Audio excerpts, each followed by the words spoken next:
మరణించారు. రాత్రికాల సమయం నందు అనుకోకుండా ఆకస్మికంగా మరణం సంభవించింది. అంటే ఆయన విషయంలో బాధ ఏంటంటే, ఆయన దేవుడిని నమ్ముకోలేదు, బాప్తిస్మం తీసుకోలేదు. మా అమ్మ నేను కుటుంబంగా దేవుని నమ్ముకున్నాం, ఆయన ఒక్కడే దేవుని నమ్ముకోలేదు. ఎన్నో సందర్భాల్లో మా నాన్న చెప్తూ వచ్చాను, ఎన్నోసార్లు కఠినంగా చెప్పాను, ఒకసారి బాధతో చెప్పాను, సంతోషంతో చెప్పాను, మెల్లిగా చెప్పాను. ఎన్నో రకాలుగా ఆయన చెప్పినప్పటికీ ఆయన దేవుని అంగీకరించలేదు. కానీ చివరి గడియల్లో నాకు వినపడింది ఏంటంటే, మా అమ్మ చెప్పింది ఏంటంటే, మా నాన్నకు ఒక అలవాటు ఉండేది, బీడీ అలవాటు. ఆ బీడీ ఒక్క అలవాటు వల్ల మా నాన్న ఏం చేశాడంటే, ఎప్పుడు కూడా ఆయనకేం మనసులో ఉండేది, మా అమ్మ పోతున్నాడు, మా కొడుకు పోతున్నాడు, ఆ మంచి దేవుడు ఆయన అని ఏ దేవతలు మొక్కేవాడు కాదు, కానీ అంతగా మనసు ఉండేది. కానీ బీడీ అలవాటు వల్ల దేవుని మందిరానికి రావడం కానీ లేదా బాప్తిస్మం తీసుకోవడానికి కానీ ఆయన సాహసం చేయలేకపోయాడు. చివరి దినాల్లో కూడా మా అమ్మతో కూడా అన్నాడంట, నాకు ఒక్క బీడీ అలవాటు ఉంది, ఈ బీడీ అలవాటుని అంత మానుకోవాలనుకున్నా మానుకోలేకపోతున్నాను, ఇది లేకపోతే నేను దేవుని నమ్ముకునేవాడిని, బాప్తిస్మం తీసుకునేవాడిని అని అంటూ చివరి గడియల్లో అసలుకి ఆయన దేవుని నమ్ముకోకపోయినా ఆయనలో ఒక మంచి విషయం ఏంటంటే, మందిరం కట్టాలని నేను అనుకున్న దానికన్నా ఆయన ఎక్కువ అనుకున్నాడు. మందిరం కోసం ఇప్పుడు కొంతమంది సహాయం చేస్తున్నారు, మంచిదే. కానీ ఆ ఆలోచన నాకు మొట్టమొదటి ఫస్ట్ రావడానికి కారణం ఏంటంటే, మా నాన్నే, నువ్వు అక్కడ ఇక్కడ కాకుండా ఒక మందిరం పెట్టుకొని ఆయన మనకంటూ దేవుడికి మందిరం ఉంటే బాగుంటుంది అనేసి కలికలు అక్కడ కొనాలనేసి ఆయనే ముందుండి అన్ని చేస్తూ ఎక్కువగా సహాయం చేసింది కూడా ఆయనే. అసలుకి పోయిన రోజుల్లో, పోయిన వారంలో మా అమ్మ వచ్చి ఇంటికి వచ్చి ఆయన సమాధి చేసిన తర్వాత 10,000 తీసుకొని వచ్చి నా చేతిలో పెట్టి, నాన్న మీ మందిరం కట్టడానికి నాన్న ఈ 10,000 ఎత్తిపెట్టినాడు, ఇంకా పూర్తిగా 50,000 కూడా కట్టాలనేసి ఎంతగానో ప్రయత్నం చేశాడని 10,000 నా చేతిలో పెట్టి, అది తీసుకున్న వెంటనే నాకు చాలా బాధ అనిపించింది. మా నాన్న మందిరం కట్టాలనే ఆసక్తి ఎంతో ఉంది, దేవుని నమ్ముకుంటే అంత బాగుంటుంది అనేసి అనిపించింది. 10,000 కూడా ఆయన దీనికే వాడాము. కానీ ఎక్కువ మందిరం కోసం ఆయనే ప్రయాసపడినాడు. ఇంతవరకు 5.5 లక్షల వరకు కట్టగలిగాను అంటే దాంట్లో 3/4 భాగం ఆయనే కష్టపడ్డాడు, మా అమ్మ నాన్న. కాబట్టి ఆ విషయంలో దేవుడు, ఎందుకంటే మారు మనసు పొంది బాప్తిస్మం తీసుకున్న వాళ్ళ విషయం వేరు, అన్యులుగా ఉండి దేవుని కొరకు బ్రతికిన వాళ్ళ పరిస్థితి కూడా వేరుగా మనం చూస్తాం. దేవుని చిత్తమైతే దేవుడు కృప ఆయన మీద ఉంటే నేను తెలియదు, కానీ ఆయన చివరి వరకు ఆయన ఆ ఆశ అంతా ఎలా ఉందంటే, దేవుని మందిరం కట్టాలని దాని మీదనే ఆలోచన ఉంది ఆయన. అది మంచి విషయం ఆయనలో ఉంది. ఆకస్మికంగా అసలుకి నేను కొంతమందికి చెప్పలేదు, కొంతమందికి మాత్రమే వాట్సాప్లో పెట్టాను, అనుకూలమైన వాళ్ళు వస్తారు అనేసి, వాళ్ళకి ఎందుకు ఇబ్బంది పెట్టేదని. ఎందుకంటే అది దేవుణ్ణి నమ్మిన విషయం కాదు కాబట్టి, మన క్రైస్తవులు చేసిన ఆచారం ప్రకారం చేయలేదు, హిందువుల ఆచారం ప్రకారం చేసాం. కాబట్టి ఎందుకు ఇబ్బంది పెట్టడం అప్పటికప్పుడు అనేసి నేను వాట్సాప్లో పెట్టాను, ఎవరైనా రావాలనుకున్న వాళ్ళు వస్తారనేసి. మా నాన్న ఎలా మరణించారంటే, రాత్రిపూట 8 గంటలకు దాని ముందుగా నడువు నొప్పి అంటున్నారంట.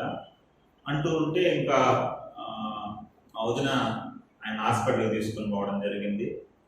తీసుకొని పోయి వచ్చిన తర్వాత మళ్ళీ బాగానే ఉంది, ఇప్పుడు ఏం ఇబ్బంది ఏం లేదు అంటున్నాడంట. పడుకున్నాడంట. పడుకొని అర్ధరాత్రి పూట 12 గంటల టైంలో బాత్రూమ్ బయట ఉంది. ఆయన బాత్రూమ్కి వెళ్ళాలనేసి మా అమ్మను కూడా మామూలుగా లేపేవాడంట. లేకుండా ఆయన మంచం చుట్టూ తిరిగి ఫ్యాన్ మా అమ్మకు పెట్టి ఎందుకు ఇబ్బంది అనేసి పోయి ఆయన తలుపు తెద్దామని తలుపు తీసినాడంట. ఓపెన్ చేసేటే వెనక్కి పడిపోయి ఆకస్మికంగా చనిపోవడం జరిగింది. అసలుకి ఆయనకు ఆ పేగు కుళ్ళిపోయి ఆపరేషన్ చేశారు. తర్వాత అపెండిక్స్ ఉంది. తర్వాత ఆయనకు ఒక్కోసారి పాస్ రాకుండా చాలా సందర్భాల్లో ఇబ్బంది పడి నేనే పైపు పెట్టిన పరిస్థితులు కూడా ఉన్నాయి.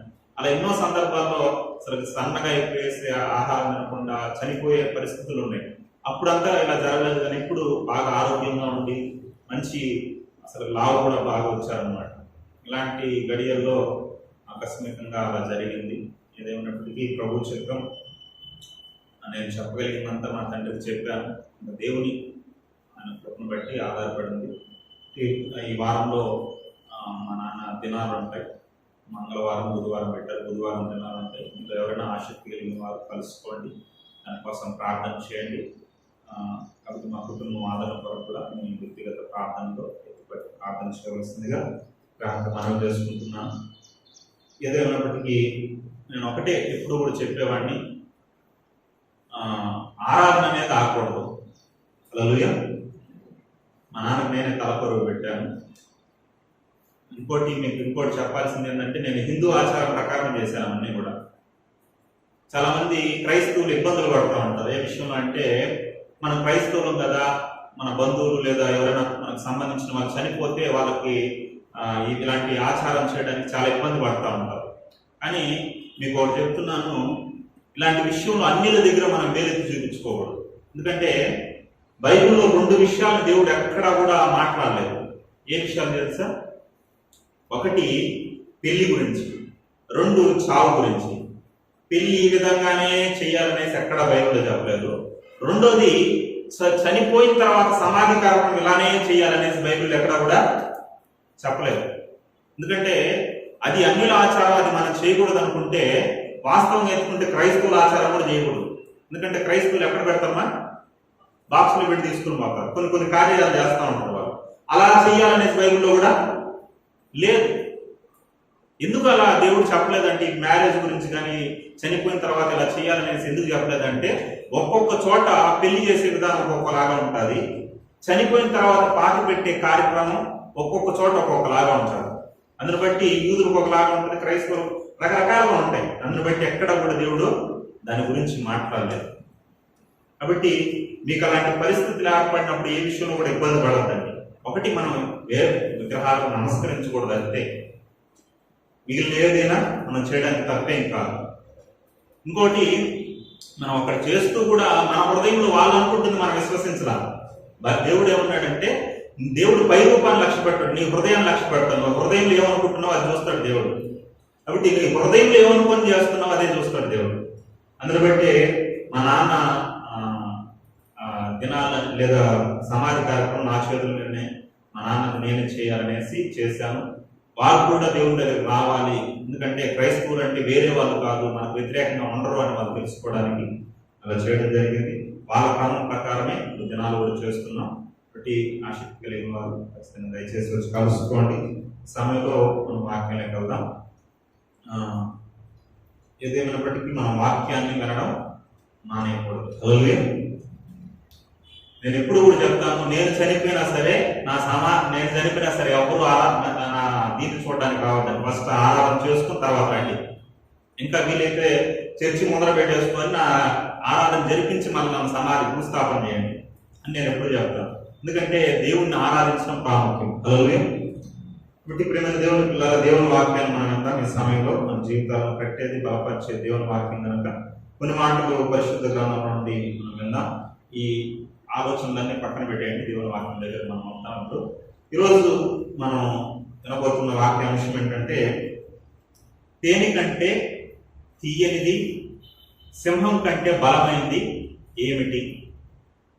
మరొకసారి వాక్యాంశం, తేనె కంటే తీయనిది, సింహం కంటే బలమైనది ఏమిటి? ప్రియమైన దేవుని పిల్లరా, ఇదేంటంటే ఒక పొడుపు కథ. ఏంటిది? పొడుపు కథ. పొడుపు కథ ఏంటంటే తెలుసు కదమ్మా, విప్పుడు కథ, పొడుపు కథ అంటారు కదా. ఉదాహరణకి ఏం చేయకపోయినా తంతం, ఏం చేయకపోయినా తంతం పొడుపు కథ అన్నమాట ఇది. దీనికి ఆన్సర్ ఏంటో తెలుసా మీకు? ఏం చేయకపోయినా దాన్ని తంతం. ఇంకా క్లూ కూడా వచ్చేసింది, ఏం చేయకపోయినా తంతం. దేన్ని? సరే, వచ్చేవాళ్ళు నేను పొడుపు కథకి ఆన్సర్ తెలుసుకోరండి, ఎవరికైనా తెలిసింటే. ప్రియమైన ఇంకోటి మర్చిపోయిన, మీకు హోంవర్క్ ఇచ్చాను, ఎంతమంది చేసినారు? ఎవరు చేయలేదా? చేశారా? ముగ్గురు చేసుకుని వచ్చినారు, చాలా సంతోషం. సరే, మళ్ళీ లాస్ట్ వెళ్ళేటప్పుడు మీ బుక్లు పెట్టేశారండి, మళ్ళీ నేను కరెక్షన్ చేసి వచ్చే వారం ఇస్తాను. చాలా సంతోషం, నా మాటకు లోబడి చేశారు. ఓకే, ఇది కూడా వచ్చే వారం మీరు ఆన్సర్ తెలుసుకురండి. ఏ తప్పు చేయకపోయినా తంతం. ఏంటో దాని పొడుపు కథకు ఆన్సర్ తెలుసుకురండి. ఇప్పుడు ఇలాంటిది అన్నమాట ఈ పొడుపు కథ మీకు అర్థం కావడానికి చెప్పాను. ఈ మాట మనం న్యాయాధిపతుల గ్రంథం 14వ అధ్యాయం 14వ వచనం మీరు చదవండి. మనం అక్కడ నుండి స్టార్ట్ చేసుకుని వాక్యానికి వెళ్దాం. న్యాయాధిపతుల గ్రంథం 14వ అధ్యాయం 14వ వచనం.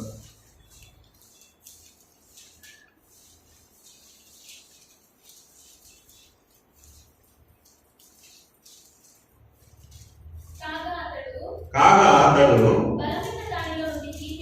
బలమైన దానిలో నుండి తీపి వచ్చెను, తిను దానిలో నుండి తిండి వచ్చెను అనెను. ఆమేన్. ప్రియమైన దేవుని పిల్లారా, ఇక్కడ సంసోన్ గారు ఒక పొడుపు కథ వేశారు. ఏంటి ఆ పొడుపు కథ అంటే, బలమైన దానిలో నుండి తీపి వచ్చెను, తిను దానిలో నుండి తిండి వచ్చెను అని ఒక పొడుపు కథను వేశాడు అనమాట. ఎందుకు వేయాల్సి వచ్చిందంటే, ఈ సంసోన్ గురించి మనం తెలుసు.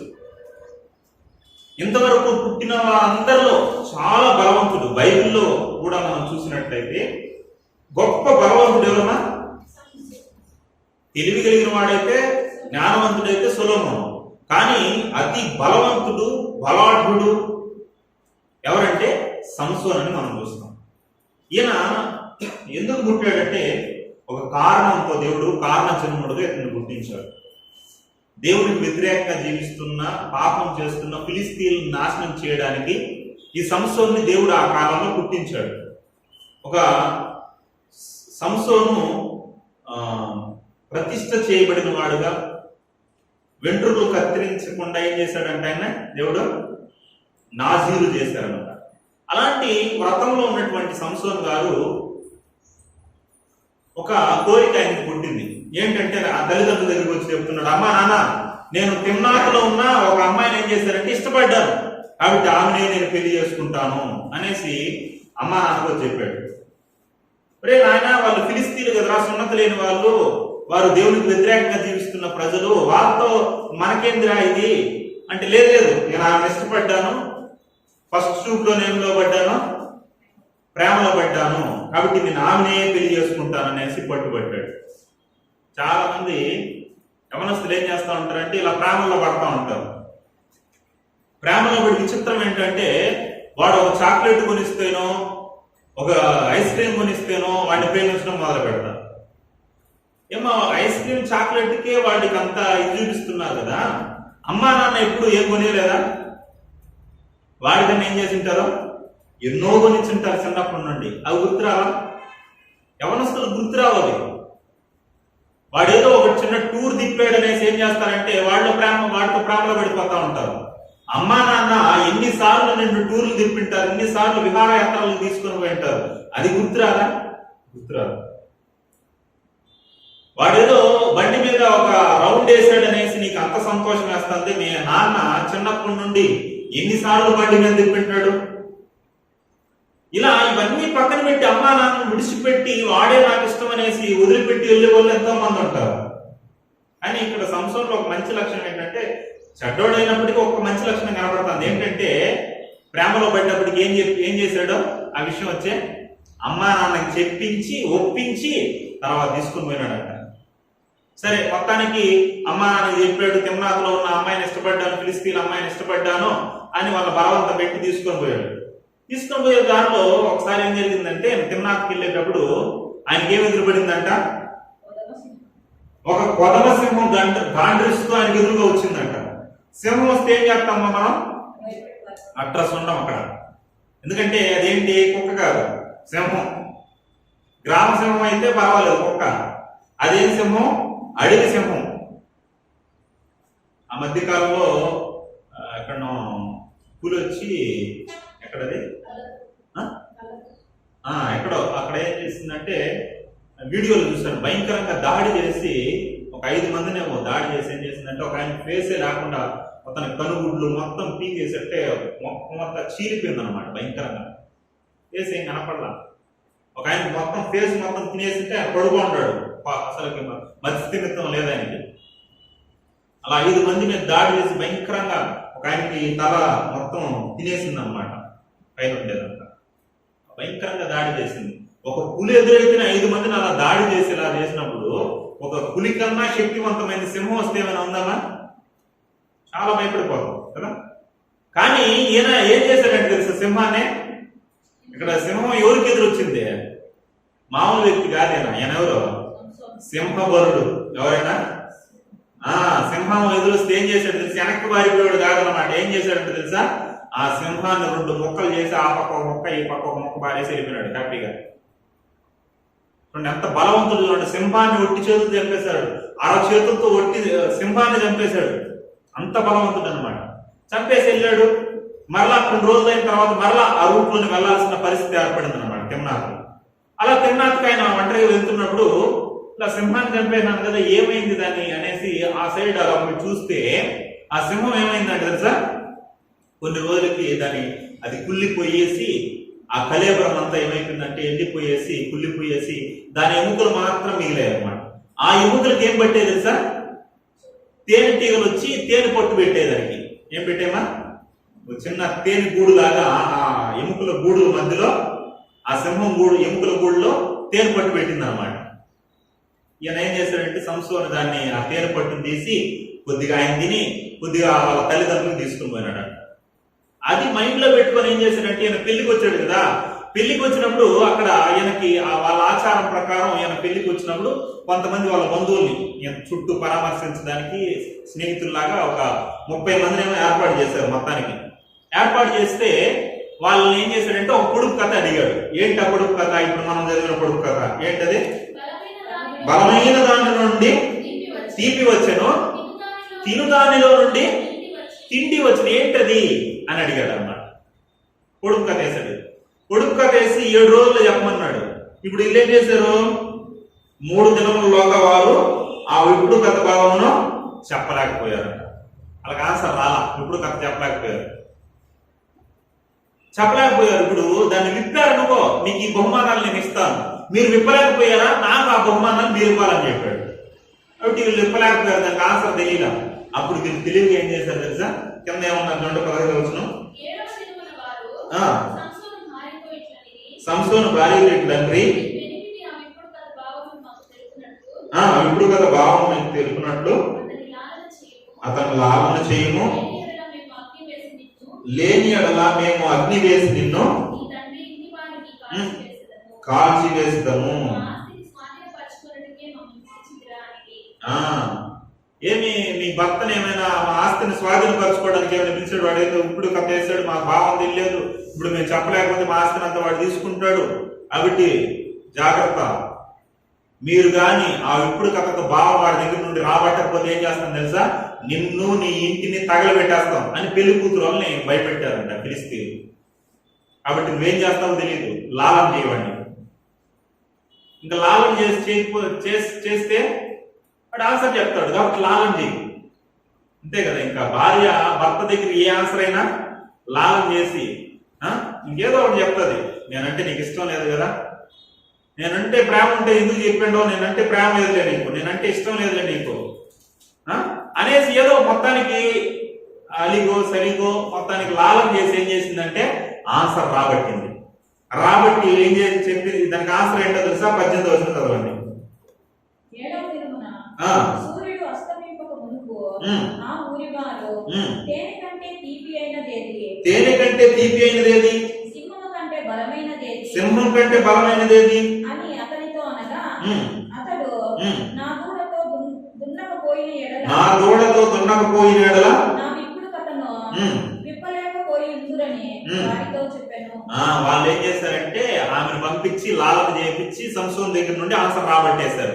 ఇప్పుడు ధైర్యంగా 7వ రోజు ఇంకా ఉదయం అవుతా ఉండే టైంలో వచ్చేసి ఏం చేశారంటే సూర్యుడు అస్తమించక ముందు వచ్చేసి ఏం చేశారంటే ఆన్సర్ చెప్పేశారు. దానికి ఆన్సర్ ఏంటంటే అప్పుడు కథకు ఆన్సర్ ఏంటంటే తేనె కంటే తీపైంది ఏంటి, ఇంకా సింహం కంటే బలమైంది ఏంటి అని పొడుపు కథకు ఆన్సర్ చెప్పేశారు. అప్పుడు సంసోను అంటుంటే మీరు బాగానే చెప్పారు కానీ మీరు ఎలా చెప్పారు నాకు తెలుసు, ఏమంటున్నాడు, నా దూడతో దున్నకపోయినా నా విప్పుడు కథను మీరేం చేయలేరు, విప్పే ఉండకుండా ఉండేవాళ్ళు అని చెప్పి ఈ మాటను వాడినట్టు మనం చూస్తున్నాం. ఎందుకు ఇదంతా ఎందుకు చెప్పుకుంటూ వచ్చానంటే, మన వాక్యాంశం ఏంటి? తేనె కంటే తీయనైనది, సింహం కంటే బలమైనది ఏంటి అనేది కదా మన వాక్యాంశం. ఇప్పుడు ఇక్కడ చూస్తే ఆశ్రయంగా కనపడుతుంది, మన వాక్యాంశం ఆశ్రయంగా కనపడుతుంది. ఇప్పుడు సంసోను ప్రశ్నించాడు, దానికి ఆన్సర్ ఏంటంట? తేనె కంటే తీయనైనది, సింహం కంటే బలమైనది అని ఆన్సర్ చెప్పాడు. కానీ ఇప్పుడు మనం వేసుకుంటుంది ఏంటంటే, దీన్నే క్వశ్చన్ గా తీసుకుని మనం ఆన్సర్ వేసుకుంటాం. ఎందుకంటే ఇక్కడ క్వశ్చన్ కదా, అది క్వశ్చన్ మార్క్ ఇచ్చాడు. ఆన్సర్ అనుకుంటున్నాం కానీ వాస్తవానికి దానికి ఏమంటున్నాడు? క్వశ్చన్ మార్క్ లాగా ఇచ్చాడు వెనకాల. ఇప్పుడు దీనికి ఆన్సర్ ఏంటో మనం కనబెట్టాలి. అలాగే సంసోను ఇక్కడే ఆగిపోయాడు, మనం ఎక్కడికి వెళ్ళాలి? దాన్ని దాటుకుని కొద్దిగా ముందుకు వెళ్ళాలి. ఇప్పుడు తేనె కంటే తీయనైనది ఏంటి, సింహం కంటే బలమైనది ఏంటో మనం తెలుసుకోవాలి. అలాగే కాబట్టి మరో భావాన్ని దీంట్లో నుండి మనం ఆలోచన చేద్దాం ప్రియులారా. కాబట్టి మొట్టమొదటిగా కీర్తనల గ్రంథము తేనె కంటే తీయనిది ఏంటి అని మనం ఆలోచన చేసినట్లయితే, కీర్తనల గ్రంథము 119, 103 వచనం చదువుతున్నాం. కీర్తనల గ్రంథము 119, 103 వచనం. నీ వాక్యములు నా జిహ్వకు ఎంతో మధురములు. ఆమేన్, హల్లెలూయా. ప్రియమైన దేవుని పిల్లలారా, ఏంటి తేనె కంటే తీయనైందంటే, మామూలుగా మనకు తెలుసు తేనె ఇంక దాన్ని మించింది తీయనిది మధురమైంది లేదనుకుంటాం. దాన్ని అసలైన ఫైనల్ ఆన్సర్ అనుకోకూడదు మనం. ఇక్కడ ఫైనల్ ఆన్సర్ ఇంకోటి ఉంది. వాక్యం ఏం చెప్తానంటే, ఫైనల్ ఆన్సర్ తేనె కాదు, అయినా తేనె కంటే తీయనైంది ఇంకోటి ఉంది అంట. ఏంటంటది? మరొకసారి, నీ వాక్యములు నా జిహ్వకు, జిహ్వ అంటే నాలుకకు ఎంతో మధురములు, అవి నా నోటికి తేనె కంటే తీపిగా ఉన్నవి. తేనె కంటే తీపైనది ఏంటి? ఇప్పుడు చెప్పండి, తేనె కంటే తీపైంది ఉందా అంటే ఉంది. ఏంటి తేనె కంటే తీపైంది? దేవుని వాక్యం ప్రియుల. దేవుని వాక్యం తేనె కంటే తీపైంది. ఇంకో మాట, అద్భుతమైన మాట, ఇంకో మాట చూద్దాం. 19వ కీర్తన 10వ వచనం. 19వ కీర్తన 10వ వచనం చదవండి. అవి బంగారు కంటెను, విస్తారమైన మేలిమి బంగారు కంటెను, కోరదగినది తేనె కంటెను, జుంటె తేనె దారుల కంటెను మధురమైనది. హల్లెలూయా. యోబు గ్రంథంలో కానీ ఇక్కడ కానీ అసలు దేవుని వాక్యాన్ని వర్ణిస్తూ వస్తాడు, దేవుని జ్ఞానాన్ని వర్ణిస్తూ వస్తాడు. నిధుల కన్నా, వజ్ర వైడూర్యాల కన్నా, బంగారు కన్నా అసలు ఇవి గొప్ప అనుకుంటాం మనం. వజ్రాలు చాలా విలువైనవండి, రత్నాలు చాలా విలువైనవండి అని అనుకుంటా ఉంటాం. కానీ వాటి కన్నా, నిధుల కన్నా ఇంకా ఇక్కడ అంటున్నాడు, బంగారు కంటెను, విస్తారమైన మేలిమి అంటే స్వచ్ఛమైన 24 క్యారెట్స్ అంటారు కదా, ఆ బంగారు కంటే విలువైంది ఏంటంట? ఏది కోరదగిందంట? దేవుని వాక్యం. ఇంకా ఏమంటున్నాడు? తేనె కంటెను, జుంటె తేనె దారుల కంటెను మధురమైనది. హల్లెలూయా. ప్రియమైన దేవుని పిల్లలారా, జుంటె తేనె దార. మామూలుగా తేనెల్లో చాలా రకాలు ఉంటాయి, మీకు తెలుసు తెలియదు. తేనెల్లో రకాలు చెప్పండి, మీకు తెలిసిన రకాలు. తేనెల్లో ఏమేమి తేనె చూసింటారు మీరు? పుట్ట తేనె. పుట్ట తేనె చూసారా? పుట్ట తేనె ఎలా అంటే పుట్టలాగా గట్టి ఉంటుంది అనమాట. దాన్ని తీసేసామనుకో, ఆ పుట్టలోనే తేనెలాగా గట్టి ఉంటుంది. అదొక రకమైన టేస్ట్ ఉంటుంది, అది ఇంకా బాగుంటుంది. మామూలు తేనె అన్ని చెట్లు ఆడబడతాడు పడేస్తుంటాయి, చిన్న చిన్న తేనె తీగలు పెట్టింటాయి. దానికన్నా ఈ పుట్ట తేనె బాగుంటుంది. ఇంకా ఆడబడతాయి కొన్ని తేనెలు బండలకి కొండలకు పెట్టింటాయి, అది ఇంకా టేస్ట్ గా ఉంటుంది. దానికన్నా ఇప్పుడు చింత చెట్టు పెట్టింటాయి కొన్ని తేనెలు. మామూలు తేనె కొంచెం పసుపు కలర్ లైట్ గా ఉంటది అనమాట, వైట్ కలర్ వల్ల. కానీ చింత చెట్టుకి పెట్టింది అనుకోండి, కొంచెం బ్రౌనిష్ కలర్ లో కొంచెం ఇదిగా ఉంటుంది. దాని దీని ఇంకా టేస్ట్ గా ఉంటుంది. అంటే తేనె అన్ని ఒకే రకం కాదు, తేనెల్లో కూడా టేస్ట్ ఇంకా రకరకాలు ఉంటాయి. ఇంకా మీకు తెలుసో తెలీదు, తేనె నల్ల తేనె ఉంటుంది. నల్ల తేనె ఇప్పుడు చూసారు మీరు? నల్ల బ్లాక్ గా ఉంటది అనమాట తేనె. అది చాలా ఖరీదు, అది ఇంకా కాస్ట్ అనమాట, అది ఇంకా టేస్ట్ గా ఉంటుంది. అంటే ఇన్ని రకాల తేనెలు ఉన్నాయి. అందులో జుంటె తేనె అనేది ఇంకా టేస్ట్ అనమాట. అన్ని తేనెల కన్నా టాప్ ఏంటంటే జుంటె తేనె. జుంటె తేనె దారుల కన్నా ఏది మధురం అంట? ఈ తేనెలు అన్నిటికంటే మధురమైందంటే ఏంటంటే, అమ్మా ఇక్కడ ఎవరైనా తేనె ఇష్టపడిన వాళ్ళు ఎవరైనా ఉన్నారా? అందరికి తేనె అంటే ఇష్టం. హల్లెలూయా. కొన్ని విషయాల్లో మనకు నచ్చని ఉంటాయి. కొంతమందికి ఒకటి, కొంతమందికి వాటర్లో కూడా ఏదైనా తీసుకోవట్లేదు. వాటర్ అనుకోండి, మామూలు వాటర్ నచ్చదు, మామూలు వాటర్ తాగడానికి ఇష్టపడరు, మినరల్ వాటరే తాగుతారు, అది వాళ్ళకి ఇష్టం అనమాట. ఇంకొక ఏదైనా సరే, ఇప్పుడు యాపిల్ ఉదాహరణకి యాపిల్ చెప్పాను, కొంతమంది యాపిల్ తింటారు, కొంతమంది యాపిల్ మాకు నచ్చదండి, మాకు ఎడదండి అంటారు, కొంతమంది అట్టుకొని తింటారు, కొంతమంది తినరు. అలా ఏదైనా కొన్ని తినేవి ఉంటాయి, కొన్ని తినలు ఉంటాయి. కానీ ఈ తేనెని ప్రతి ఒక్కరు, ప్రతి దేశం వాడు ఇష్టపడతాడు. ఇది ఎప్పుడో నుండి ఉంది, తేనె ఇప్పుడు నుండి కాదు. ఈజిప్ట్ దేశంలో పిరమిడ్స్ లో సమాధి చేసేటప్పుడు వాళ్ళకి రకరకాల, వాళ్ళకి ఏమేమి వస్తువులు కావాలో అన్నీ పెడతారు అనమాట, బంగారుతో చేసినవి. దాంతో పాటు ఈజిప్ట్ ఆ పిరమిడ్లు ఏం పెడతారు తెలుసా, తేనె కూడా పెడతారు అనమాట. ఈ మధ్య కాలంలో 2000 సంవత్సరాల నాటి తేనె బయటపడింది, అది ఇప్పుడు కూడా పాడైపోలేదంట. అలా తేనె ప్రతి దేశం వాళ్ళు ఇష్టపడతారు, ప్రతి వ్యక్తి ఇష్టపడతారు. అలాంటి తేనె కన్నా ఏది మధురమైందంట? దేవుని వాక్యము. హల్లెలూయా. నిజంగా దేవుని వాక్యం విలువ తెలిస్తే నీకు ఏది ఎలా అనిపిస్తుంది అంటే తేనె కన్నా మధురంగా అనిపిస్తుంది. దేవుని వాక్యం అంటే ఎప్పుడెప్పుడు వెళ్దామా, ఎప్పుడెప్పుడు దేవుని మందిరానికి వెళ్దామా అనే ఆసక్తి నీలో ఉంటుంది. లేదండి దేవుని వాక్యం అంతగా మాకు వినాలని నాకు ఇంట్రెస్ట్ లేదంటే దేవుని వాక్యం విలువ నీకు తెలియలేదని. దేవుని వాక్యం విలువ దావీదుకు తెలుసు కాబట్టి దావీదు ఏమంటున్నాడంటే, బంగారు కంటే, మేలిమి బంగారు కంటే, తేనె కంటే, జుంట తేనె దారాల కంటే నీ వాక్యం కోరదగినది. నా పాదములకు దీపం నీ వాక్యం, నా త్రోవలకు దీపం నీ వాక్యం అయ్యా అంటున్నాడు. హల్లెలూయా. కాబట్టి ప్రియమైన దేవుని పిల్లలారా, దేవుని వాక్యం ఎలాంటిదమ్మా? తేనె కంటే మధురమైంది ఏదైనా ఉందంటే ఏది మధురమైంది? దేవుని వాక్యం మధురమైంది. హల్లెలూయా. ఓకే, నెక్స్ట్, సింహం కంటే బలమైంది ఏంటి? ఇప్పుడు సింహం కంటే బలమైంది ఏంటో తెలుసుకోవాలి మనం. ఓకే, సింహం కంటే బలమైంది ఏంటో చూద్దాం. పేతురు రాసిన మొదటి పత్రిక 5వ అధ్యాయం 8వ వచనం. పేతురు రాసిన మొదటి పత్రిక 5వ అధ్యాయం 8వ వచనం.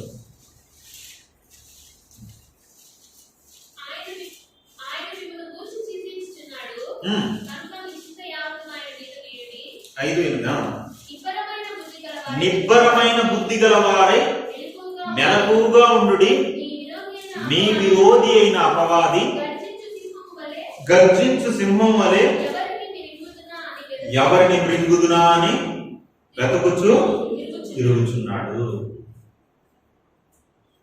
సింహం కంటే బలమైనది ఏదైనా ఉందా అంటే ఉంది. ఏంటో తెలుసా? అపవాది. వాడు చాలా బలవంతుడు. ఈ సింహమైన 5 మందిని చంపుతుందేమో, కానీ వాడు ఏం చేశాడు తెలుసా? లక్షల కోట్ల మందిని మింగేస్తున్నాడు, పాతాళంలో పడేస్తున్నాడు. ఎన్నో కోట్ల మంది ఇప్పుడు గెలిపినారు, పాతాళంలో పోయేసి వేదన అనుభవిస్తా అన్నారు. ప్రియమైన దేవుని పిల్లారా, రోజుకు కొన్ని లక్షల మంది చనిపోతున్నారు. ఆ లక్షల మందిలో ఎంతమంది పరలోకం వెళ్తున్నారు, ఎంతమంది నరకం వెళ్తున్నారంటే ఆల్మోస్ట్ 99 కన్నా ఇంకా ఎక్కువే. అందరూ నరకానికి వెళ్ళిపోతున్నారు. అనేకులు మింగేస్తా అన్నాడు వాడు.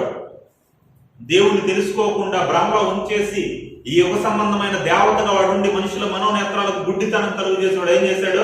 అనేకులు మింగేస్తున్నాడు. అందుకే వాడు ఎవరిని మింగుదునా అనేసి గర్జించి సింహం వలె తిరుగుతున్నాడంట. కాబట్టి ఈ సింహం కన్నా బలమైంది ఏంటంటే ఆ సింహం. ఓకేనా? ఇంకొక మాట, ఈ అసలు వీడి బ్యాచ్ ఎంత పెద్ద? ఎఫెసీయులకు రాసిన పత్రిక 6వ అధ్యాయం 12వ వచనం 10-12 వరకు చదవండి. ఎఫెసీయులకు రాసిన పత్రిక 6వ అధ్యాయం.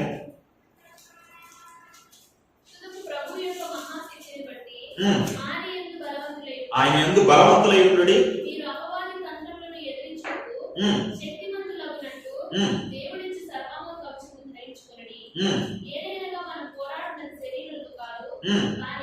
కానీ ప్రధానులతోనూ అధికారులతోనూ ప్రస్తుత అంధకార సంబంధులకు లోకనాథులతోనూ ఆకాశ మండలమందున్న దురాత్మల సమూహంతోనూ పోరాడుతున్నాం. కాబట్టి మన పోరాటం ఒక సింహంతో కాదు, వాడి బ్యాచ్, వాడి గ్యాంగ్ ఎంత పెద్దదో ఉంది చూడండి. ఆకాశ మండలి అధికారులు, ప్రధానులు, ఇంకా ఆకాశ మండలం ముందు ఉన్న దురాత్మ సమూహాలు, చీకటి సంబంధమైన శక్తులతో మనం పోరాడుతున్నాం. వాడు చాలా బలవంతుడు ప్రియులారా, సింహం కంటే బలవంతుడు వాడు. ఇంకా మత్తయి సువార్త 12వ అధ్యాయం 29వ వచనం చదువుతాం. మత్తయి సువార్త 12:29.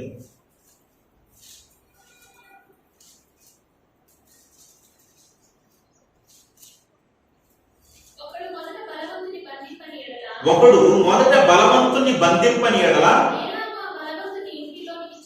ఏలాగు ఆ బలవంతుని ఇంట చొచ్చి అతని సామాగ్రి దోచుకొనగలడు. ఆమేన్. హల్లెలూయా. ప్రియమైన దేవుని పిల్లరా, ఇప్పుడు ఇక్కడ బలవంతుడు అంటున్నాడు. ఇది ఎవరు బలవంతుడు అని చెప్తున్నాడు దేవుడు అంట? అపవాది. అపవాది ఎవరుమా? దయ్యం ఎవరు? బలవంతుడు. ఎలా బలవంతుడు అయ్యాడు? ఎలా వాడు దోచుకున్నాడు? వాడు దోచుకున్నాడంట. వాడిని దోచుకోవాలంటే వాడిని బంధించాలంట. బంధిస్తే, ఆ బలవంతుడిని బంధిస్తే వాడి ఇంట్లో ఉండడు, మనం దోచుకోగలుగుతాం. ఇప్పుడు వాడు ఎక్కడ దోచుకున్నాడంటే మన దగ్గర దోచుకున్నాడు. హల్లెలూయా. మన పితరులైన అవ్వ దగ్గర ఏం చేశాడు? మనకి ఇచ్చిన సర్వ అధికారాన్ని మోసం చేసి వాడు దోచుకున్నాడు. ఇప్పుడు వాడిని బంధించాడు ఒక ఆయన. ఎవరైనా? Lord Jesus Christ. హల్లెలూయా. ఆ కల్వారి శిలువలో చనిపోయి ఎవరిని బంధించాడు? అపవాదిని బంధించాడు. వాస్తవానికి మనం ఏమనుకుంటున్నాం? సింహం కంటే బలమైంది ఎవరు అనుకుంటున్నాం? సింహం కంటే బలమైంది ఎవరు? అపవాది. ఇప్పుడు ఇక్కడ మీరు ఇంకో విషయం తెలుసుకోవాలి. సింహం కంటే బలవంతుడు అపవాది అయితే, దయ్యం కన్నా బలవంతుడు ఎవరు? మన దేవుడు. హల్లెలూయా. మన దేవుడు వాడికన్నా బలవంతుడు. ఇంకో మాట, లూకాసు వార్త 10:19. లూకాసు వార్త 10:19. నేను ముగిస్తున్నాను పిల్లగా, జాగ్రత్తగా.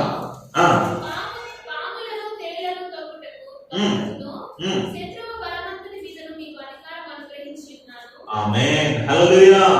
ఇంకొక మాట ఏంటంటే, అద్భుతమైన మాట, సింహం కంటే బలవంతుడు దయ్యం అయితే, దయ్యం కన్నా బలవంతుడు దేవుడు. దేవుడు ఒక్కడే కాదు, ఇప్పుడు ఏం చేశాడంటే ఆ అధికారాన్ని ఎవరికి ఇచ్చాడంట? మనందరికి ఇచ్చాడు. హల్లెలూయా. ఇప్పుడు దయ్యం కన్నా బలవంతులు ఎవరు? మనమందరూ కూడా బలవంతులు. వాడిని చిత్తక దొక్కే అధికారం మనకి ఇచ్చాడు దేవుడు. హల్లెలూయా. అంటే మీరు బలహీనలు అనుకోవద్దండి, మేమేం చేతకాని వాళ్ళం, వాడి దగ్గర ఎప్పుడు ఓడిపోతా ఉంటాం, మా వల్ల కావడం లేదు, మేము జయించలేకపోతున్నాం, అనేక వ్యసనాల్లో ఓడిపోతున్నాం, వాడి దగ్గర మేము పడిపోతున్నాం అని మీరు ఎప్పుడు భయపడద్దండి. వాడిని జయించే శక్తి దేవుడు మనకు ఇస్తున్నాడు పిల్లలు. హల్లెలూయా. ఇంకోటి ఏంటంటే, చాలా సందర్భాల్లో ఏమంటే మాకు అనేక శ్రమలు వస్తున్నాయి, కష్టాలు వస్తున్నాయి, మేము ఎంత దేవుళ్ళలో ముందుకెళ్ళాలనుకున్నా, దేవుళ్ళలో నిలబడాలనుకున్నా పడిపోతున్నాం, లేదా మాకు వస్తున్న కష్టాలను బట్టి మేము పడిపోతున్నాం. ఎందుకు మాకే కష్టాలు రావాలి? మేము దేవుడు నమ్మిన మేమే ఇలా ఎందుకు అయిపోవాలి? ఎంతో మంది అన్యులు చూడండి, ఎంతో బాగున్నారు, ఎంతో సంతోషంగా ఉన్నారు, అప్పుడప్పుడు వాళ్ళే మాతో అంటూ ఉంటారు, అరే మేము దేవుడు నమ్ముకోలేదు, మేము మాత్రం ఎంత బాగా ఉన్నాం, దేవుడు నమ్మిన మీ జీవితంలో ఎందుకు ఇలా జరుగుతుంది, దేవుడు నమ్మిన మీకే ఎందుకు ఇన్ని కష్టాలు వస్తున్నాయి అని అంటూ ఉంటారండి. ఎందుకంటే మా జీవితంలో నిన్నని మీరు బాధపడుతూ ఉండొచ్చు. మీకు అర్థం కాని ఏంటంటే, మీకు విషయం చెప్తాను, మీరే చెప్పండి ఆన్సర్. ఒకసారి ఒక వేటగాడు ఏం చేశాడంటే, AK-47 గన్ను పట్టుకొని అడవిలోకి వెళ్ళినాడు. అడవిలోకి వెళ్ళిన వెంటనే ఒక చెట్టు కనపడింది ఆ వేటగాడికి. ఆ చెట్టు మీద అనేక పక్షులు వాలున్నాయి, చాలా పక్షులు ఉన్నాయి ఆ చెట్టు మీద. ఈ పక్షులన్నింటినీ చూసిన ఆ వేటగాడు ఏం చేశాడంటే, ఆ AK-47 గన్ను పెట్టుకుని డగడగడగడగడగని కాల్చేశాడు. కాల్చినప్పుడు అక్కడ కొన్ని పక్షులు ఆ బుల్లెట్ దెబ్బలు తగిలేమైనాయంటే అక్కడే కుప్పకూలిపోయినాయి, అక్కడికక్కడే పడిపోయినాయి. కొన్ని పక్షులు ఏం చేశాయంటే ఎగిరిపోయినాయి, తప్పించుకుని ఎగిరిపోయినాయి. కొన్ని పక్షులు రెక్కలకి కాళ్ళకి వాటికి అక్కడక్కడ చిన్న చిన్న గాయాలయ్యి ఎగరలేక ఎగురుతూ పడిపోతూ ఎగురుతూ అలా ఎగరడానికి ప్రయత్నం చేస్తూ కొన్ని పక్షులు ఉన్నాయి. తప్పించుకోవడానికి ప్రయత్నం చేస్తున్న కొన్ని పక్షులు అక్కడ కనపడుతున్నాయి, గాయాల పాలై శతకాతులు. ఇప్పుడు ఇలా 3 రకాల పక్షులు మనకు కనపడుతుంది. ఒకటి ఏమైపోయినాయమ్మా? చనిపోయినాయి. రెండోది ఎగిరిపోయినాయి. మూడోది గాయాల పాలు ఎగిరిపోవడానికి ప్రయత్నం చేస్తున్నాయి, తప్పించుకోకపోవడానికి ప్రయత్నం చేస్తున్నాయి. ఇప్పుడు ఈ వేటగాడు పరిగెత్తుకుంటూ పోయి వేటిని పట్టుకుంటాడు. అయ్యా, పరిగెత్తుకుంటూ పోయి వేటిని పట్టుకుంటాడు? చచ్చిపోయిన పక్షులను పట్టుకుంటాడా? చచ్చిపోయిన పక్షులను టక్ పట్టుకుంటూ ఉంటా, లేదా ఎగిరిపోయే పక్షులు ఏమైనా పట్టుకో, ఎగిరిపోతాడు ఆ పక్షులను పట్టుకోవాలనుకుంటాడా? ఎగరడానికి ప్రయత్నం చేస్తూ తప్పించుకోవాలనుకుంటున్న పక్షులను పట్టుకోవాలనుకుంటాడా? గాయాల పాలై ఎగిరిపోతూ తప్పించుకోవాలని పక్షుల్ని ఏం చేస్తాడో పట్టుకోవాలి. ఎందుకు ఈ విషయాన్ని చెప్పారంటే, దయ్యం కూడా లోకంలో ఉన్న వాళ్ళు కష్టపెట్టాడు, శ్రమ పెట్టాడు. ఎందుకంటే వాళ్ళు చచ్చిపోయారు. దేవుళ్ళు బైబిల్లో రాయబడింది, బ్రతికున్నారన్న పేరే కానీ వారు మృతులు. అందుకే మృతులను పాతి పెట్టుకొని నిమ్ము అంటాడు. దేవుని నమ్మని వారందరూ వాళ్ళ ఆత్మదీపం మారిపోయింది కాబట్టి వారు దేవుని దృష్టి ఎలా కనపడుతున్నారు అంటే మృతులుగా కనపడుతున్నారు. కాబట్టి వారిని గురించి దయ్యం కూడా పట్టించుకోదు. ఎందుకంటే వాళ్ళు చచ్చిపోయిన వాళ్ళని ఎందుకు, వాడికి అవసరం లే, నువ్వు నావాడి గారు, నీతో నాకు ఇబ్బంది లేదు, నువ్వే నాకు హెల్ప్ చేస్తావు, నీతో నాకు ఇబ్బంది లేదని వాడిని వదిలిపెట్టేస్తారు. ఇంకా కొంతమంది పరిశుద్ధులైన వాళ్ళు చనిపోయి వెళ్ళిపోయారు, దేవుణ్ణి నమ్మి దేవుని కొరకు బ్రతికి వెళ్ళిపోయారు. వాళ్ళతో వాడిని వీడేం చేయలేడు. ఇప్పుడు ఎవరిని పట్టుకుంటాడు ఈ దయ్యం వచ్చి? ఎవరిని పట్టుకుంటాడు? లోపల నుండి ప్రత్యేకింపబడి అన్నగారు చూడండి, అన్నగారు అసలు ఫస్ట్ టైం అనుకుంటాను భారత ఎంపీటీసీ ఆ యొక్క గారు వాడికి వస్తారు. బాబు అన్న కూడా ఎందుకో అనుకోకుండా మన మధ్యలోకి రావడం జరిగింది. వచ్చారు ఎందుకంటే ఆయన వారి కుటుంబం దేవుని చేత ఏర్పాటు చేయబడింది, అందుకని మీరందరూ కూడా వచ్చారు. ఇప్పుడు వాడి కన్ను ఎవరి మీద ఉంటుందంటే రాకుండా తప్పించుకుని లోకంలో తిరిగే వాళ్ళ వైపు ఉండదు. అమ్మో వీళ్ళు మందిరానికి వెళ్తాడు, ఎక్కడికి వెళ్ళిపోతాడు, దేవుని నమ్ముకొని పరలోకి వెళ్ళిపోతాడు, ఎగిరిపోతాడు, మన దగ్గర ఇంకో దొరకదు. అవి ఏం చేయాలి? పట్టించుకోవాలి అని ఎవరి మీద వాడి కన్ను ఉంటుందంటే ఎప్పుడు ఇక్కడ దేవుని మందిరానికి వస్తూ దేవుని మందిరంలో కనిపించాలనుకుంటున్న వారి మీదనే ఉంటుంది వాడి కన్ను. అందుకే మాకు ఎందుకంటే కష్టాలంటే వాడి కన్ను నీ మీద ఉంది కాబట్టి, నువ్వు అల్లాటప్ప వ్యక్తివి కాదు కాబట్టి, నువ్వు ప్రత్యేకింపబడిన వాడు కాబట్టి, దేవుడు నిన్ను ఎన్నుకున్నాడు కాబట్టి నీ మీదనే ఉంటది కన్ను. హల్లెలూయా. అంటే మాకే ఎందుకంటే శ్రమలు అంటే నీకే వస్తాయి, నువ్వు దేవుడికి కొరకు నిలబడ్డావు కాబట్టి. వాళ్ళు చచ్చిపోయిన వాళ్ళు కాబట్టి వాడు డోంట్ కేర్ అనుకుంటాడు వాళ్ళ గురించి. హల్లెలూయా. కాబట్టి ప్రియమైన దేవుని పిల్లరా, వాడిని అనగదొరక్కాలంటే నీ వల్లే అవుతుంది. అందుకే వాడు నీ శత్రువుగా చూస్తాడు నిన్ను. కాబట్టి ప్రియమైన దేవుని పిల్లరా, వాడికన్నా బలవంతుడు ఎవరో? మనం. ఓకేనా? అర్థమైందా? ఒకటి, దేనికంటే తీయనైనది ఏంటిమా? దేవుని వాక్యం. రెండోది, సింహం కంటే బలమైనది ఎవరో? అపవాది కంటే బలవంతుడు ఎవరో? దేవుడు. రెండోది ఎవరో? ఆయన అనుసరిస్తున్న మనం అందరూ. హల్లెలూయా. ప్రియమైన దేవుని పిల్లరా, ఆ యొక్క మాట రెండు మాటలు చదివించేసి ముగించేస్తాను. మొదటి యోహాను పత్రిక 2వ అధ్యాయం 14వ వచనం. మొదటి యోహాను పత్రిక 2వ అధ్యాయం 14వ వచనం చదవండి. మొదటి యోహాను పత్రిక 2:14. చిన్న పిల్లలారా నీకు రాయిచున్నాను, తండ్రులారా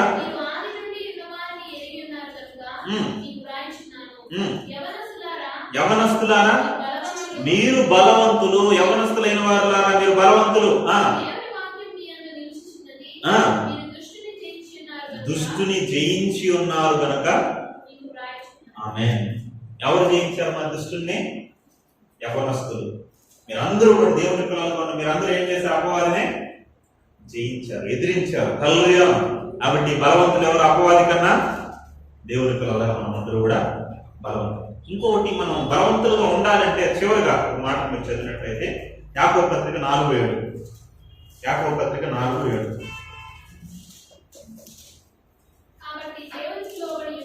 కాబట్టి దేవునికి లోబడి ఉండుడి, అపవాదిని ఎదిరించుడి, ఆడప్పుడు మీ వద్ద నుండి పారిపోతాడంట. అడ్రస్ కూడా ఉన్నాడంట. చెప్పులు వేసుకొని పరిగెత్తు, కొంచెం కష్టమైన చెప్పులు ఎత్తుకొని పరిగెత్తాడంట. ఎప్పుడంటమా? దేవునికి మీరు లోబడితే అప్పుడు ఏం చేస్తాడు వాడు? అప్పుడు వాడిని ఎదిరిస్తే వాడు మీ వద్ద నుండి పారిపోతాడంట. మీ దగ్గర అడ్రస్ కూడా కనపడ్డు. కాబట్టి మనం దేవునికి లోబడాలి. దేవునికి లోబడలేదా అన్ని దగ్గరే ఉంటాడు, టెస్ట్ చేసుకొని కూర్చో అంటాడు. మా ఇంట్లో దరిద్రం తాండవం మాడుతుందండి, దరిద్రం పేటేసుకొని కూర్చోందంటే కూర్చుంటుంది అనమాట. ఎందుకంటే దేవుడు నీకు తోడుగా లేడు కాబట్టి, దేవుడికి నువ్వు లోబడలేదు కాబట్టి. దేవునికి లోబడి చూడు, దేవుడు నిన్ను ఏం చేస్తాడో బలవంతుడిగా చేస్తాడు, వాడిని ఎదిరించే శక్తిని నీకు ఇస్తాడు. హల్లెలూయా. సంసోను కూడా దేవునికి లోబడేంత వరకు ఎలా ఉన్నాడమ్మా? బలవంతుడంట సంసోను. ఆయన మించిన పోటుగాడు ఎవరు లేదు, చాలా బలవంతుడు. ఒట్టి చేతులతో సింహాన్ని చంపేస్తాడు. ఒకసారి అంత ఏం చేశాడంట, 300 నక్కలు పట్టుకొని వచ్చి దాన్ని తోకలు కట్టేసి దాని మధ్యలో దివిటీలు ఎక్కి పట్టణం మీద వదిలేసి ఆ పట్టణాన్ని మొత్తం తగలబెట్టాయి ఆ నక్కలు. అమ్మా 300 నక్కలు పట్టడం అంత ఈజీనా? మీరు పోయి ఒక కుక్కను పట్టుకొని రండి చూద్దాం. మనం కుక్కనే పట్టుకోవాలి. ఆయన పోయి ఎన్ని నక్కలు పట్టాడంట? 300 నక్కలు పట్టుకొని వచ్చాడంట. 300 నక్కలు పెట్టి దాని తోకలు ముడేసి దాని మధ్యలో దివిటీలు ఎక్కువ వదిలేసాడు నక్కల్ని.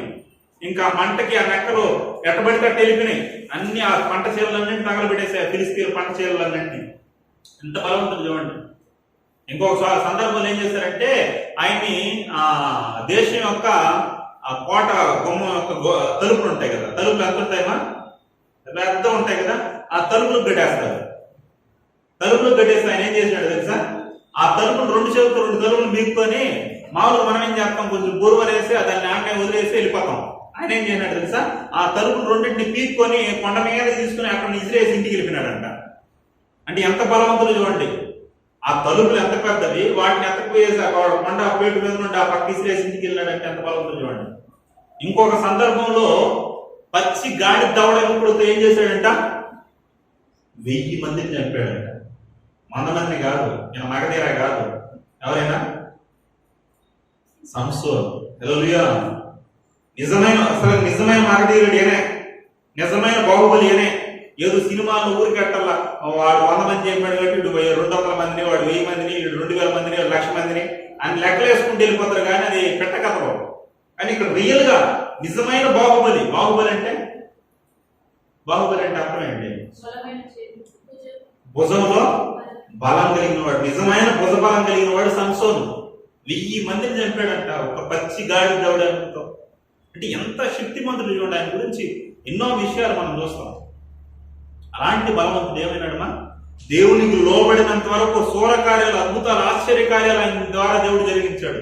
ఎప్పుడైతే దేవునికి లోబడ్డం మానేసి దెలీలాకు లోబడ్డాడో, ఒక స్త్రీకి లోబడ్డాడు, ఏమైంది? ఆయన లేచేసరికి నున్నగా గుండు గురిగించింది. సిస్టర్ ఏం చేసింది? నున్న గుండు చూసుకుంటే మొత్తం జడలు ఉండేది అనమాట. చిన్నప్పటి నుండి ఎంటుకలు శవాలు తీయలేన ఆయన బలవంతా దేవుడు ఆయన చుట్టూలో పెట్టాడు అనమాట. నాశీలు చేయబడిన వాడిగా ఉన్నాడు. ఎప్పుడైతే దెలీలాకు లోబడ్డాడు, ఆ ఫిలిస్తీన్ల గోడచారి నెంబర్ 1 ఈమె. ఇవేం చేసిందంటే ఆయన లేచేసరికి మొత్తం గుండు కొరిగింది. వాళ్ళు ఫిలిస్తీన్లు వచ్చారనేసరికి మనోడు విరజముకున్నాడంట. మళ్ళా ఆ ముందైతే 2-3 సార్లు ఏం చేశారంటే తాళ్ళతో కట్టేస్తే నూలు పోగులు దింపినట్టు దింపేనాడు ఆ తాళ్ళని. ఇప్పుడు మొత్తానికి ఆయన రహస్యం తెలుసుకుని గుండు కొరిగేసేసరికి మరలా నాకు శక్తి ఉంది కదా అని లేస్తే దేవుడు ఆయన ఎడబాసి ఉన్నాడంట. ఏం చేయలేక ఏం చేశాడు? ఫిలిస్తీన్లకు బాగా లొంగిపోయేసి అతని కనుగుడ్లు పీకేసి చివరికి ఏమన్నాడు? దిక్కులేని చావు చనిపోయాడు. అలాగే బట్టి ప్రియమైన దేవుడి పిల్లలు, దేవుడికి లోబడితే నేను ఎంతగా హెచ్చిస్తాడో అంతగా హెచ్చిస్తాడు. దేవుడికి లోబడకపోతే ఇలాంటి పరిస్థితి ఏర్పడుతుంది పిల్లలు. కాబట్టి ఎవరికి లోబడుతున్నాం? ఎవరి చేతులు బందీ అయిపోతున్నావు, ఎవరి చేతులు బానిసగా మారిపోతున్నావో ఒకసారి మన హృదయాన్ని మనం పరీక్షించుకున్నాం. చివరిగా ఒక విషయాన్ని నేను చెప్పి నేను ముగిస్తాను. ఒకసారి పెద్ద తుఫాను, భయంకరమైన తుఫాను, గాలులు వీస్తూ వాటికి చెట్లు పడిపోతూ భయంకరంగా తుఫాను వస్తుందండి. ఆ వరదల్లో ఏమైందంటే ఒక మర్రి విత్తనం తెలుసమ్మా, చిన్నదిగా ఉంటుంది కదా. ఆ మర్రి విత్తనం ఏం చేసిందంటే నీళ్ళ ప్రవాహంలో కొట్టుకుంటా, గాలి కొట్టుకుంటా ఆడికి వచ్చిందంటే ఒక పెద్ద తాటి చెట్టు ఉందండి, పెద్ద తాటి చెట్టు.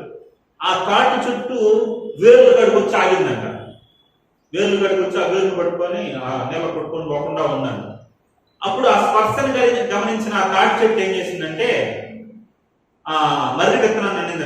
మర్రి విత్తనమా, ఎక్కడ నన్ను పట్టుకొని ఏంటి, మీ సంగతి ఏంటి అంటే, అయ్యా తాటి చెట్టు అన్నా నేనేంటి, నా బ్రతికేంటి, నేను ఎంత ఉంటాను?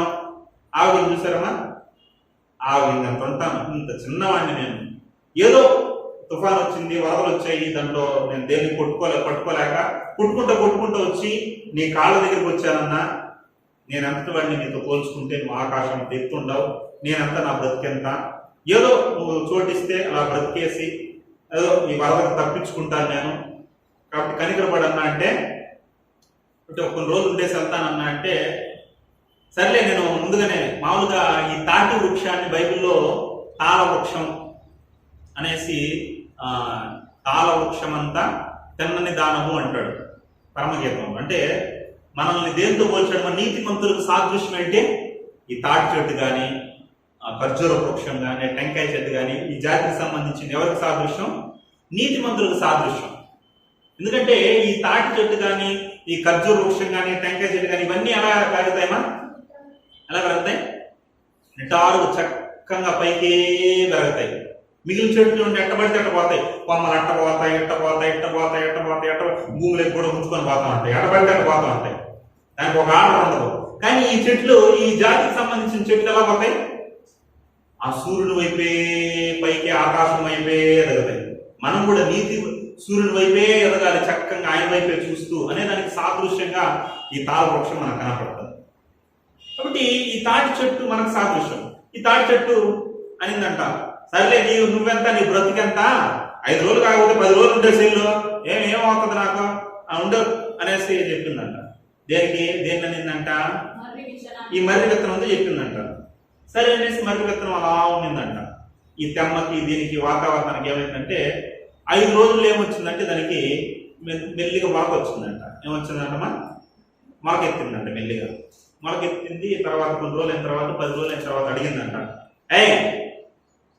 ఏ మర్రి విత్తమా, ఎక్కడే ఉండవు, 10 రోజులు ఉండే సెలవున్నాను కదా, ఎక్కడే ఉండవు ఏంటి అంటే, అన్నా ఏం చెప్పమంటావు అన్నా, గాలి చూడన్నా ఎలా వేస్తాడయ్యో, ఇప్పుడే మొలకెత్తానన్నా, ఇప్పుడు గాలికి నెల ఉన్నాను అనుకో ఎగిరిపోతాను కదన్నా, నేనేముందన్నా నీ కాళ్ళ కాడ దూరి లాంటివాడిని, అసలుకి నా విత్తనం ఏదైనా చూసుకుంటే నీ గోరుపాటి కూడా నేను చేయను, అంత చిన్నవాడిని, నువ్వెంత ఆకాశం అంత ఉండవు, కొంచెం కనికరం చూపించన్నా, జాలి చూపించన్నా అంటే, సర్లే నాకు ముందుగానే జాలి ఉండదేం, ముందుగానే కనికరం నాకు ఎక్కువ, సర్లే ఉండు కొన్ని రోజులు అని చెప్పింది.